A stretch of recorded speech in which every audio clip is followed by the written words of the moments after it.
ki kubor ki babnya ya ke Jingniew ki vote na Bynta ki san kundai na kan reputali ki shuki ki Iingdorbar thauan ki Jylla an Pynlong ka Tarik Lber Chief Electoral Officer iba FR Karkongor nga sngi ila ang bakindan baro kalait li ki Jylla ki vote hakaleng ka Jylla haba ajing kran skala pathai kubor iba Karkongor ila pentip ba ka Jingniew ki vote kan sedang naduk ka port prabaje men step jong ka Tarik Lber ula ang shu bakat nat pulit kelabu RR kenhon kisipai CAPF berpaharai ke strong room baru banyadan na kinu kijingjah hadin jong ke Jingniew ya ki vote kindan baro arpunyo ngut kinong kmi ya ki Jingniew vote bat la boru sa sanspa so kena ngut ki micro observer na dak election commission.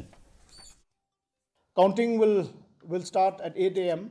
on Tuesday. On the 2nd of March.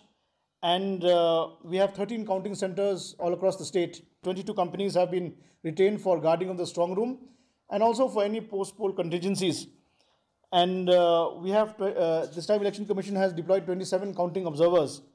And we also have micro observers. All over the state, we have about 549 micro observers. A few of them will also be deployed at the counting